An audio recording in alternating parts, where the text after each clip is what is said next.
కొబ్బరి నూనె ఆరోగ్యానికి ఎంతో మేలు చేస్తుంది. దీన్ని జుట్టు కోసమే కాకుండా వంట నూనెగాను ఉపయోగిస్తారు. అయితే కొబ్బరి నూనెను రెగ్యులర్గా వాడడం వల్ల అనేక ప్రయోజనాలు కూడా పొందవచ్చంటున్నారు పోషకాహార నిపుణులు. అవేంటో ఇప్పుడు తెలుసుకుందాం.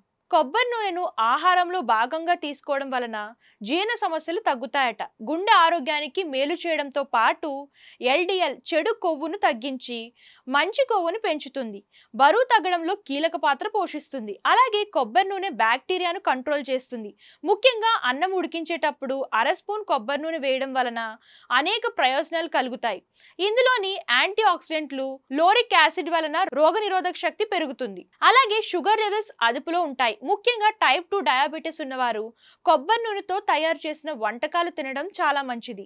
హార్మోన్స్ బ్యాలెన్స్ గా ఉంచడంలో ఇది సహాయపడుతుంది.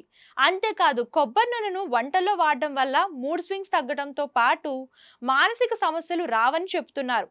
కొబ్బరి నూనెతో తయారు చేసిన వంటలు తింటే ఎనర్జీ రెట్టింపు అవుతుంది, నీరసం రాదు. అలాగే చర్మాన్ని తేమగా ఉంచుతుంది, స్కిన్ డ్రై అవ్వకుండా చూస్తుంది. అలాగే కొబ్బరి నూనెను అప్లై చేస్తే మెరిసే చర్మం మీ సొంతం అవుతుంది. కొబ్బరి నూనెను వంటల్లో వాడడం వల్ల కొవ్వు ఈజీగా కరిగిపోతుంది. దీనివల్ల బరువు తగ్గుతారు. మెటబాలిజం రేట్ను కూడా పెంచుకోవచ్చు. ఇందులో vitamins, calcium, magnesium, anti microbial గుణాలు ఉంటాయి. అలాగే కొబ్బరి నూనె ఇమ్యూనిటీని పెంచుతుంది, ఇన్ఫెక్షన్లను దూరం చేస్తుంది. దాంతో పాటుగా మంచి కొలెస్ట్రాల్ను కూడా పెంచుతుంది. గుండె ఆరోగ్యంగా ఉంటుంది.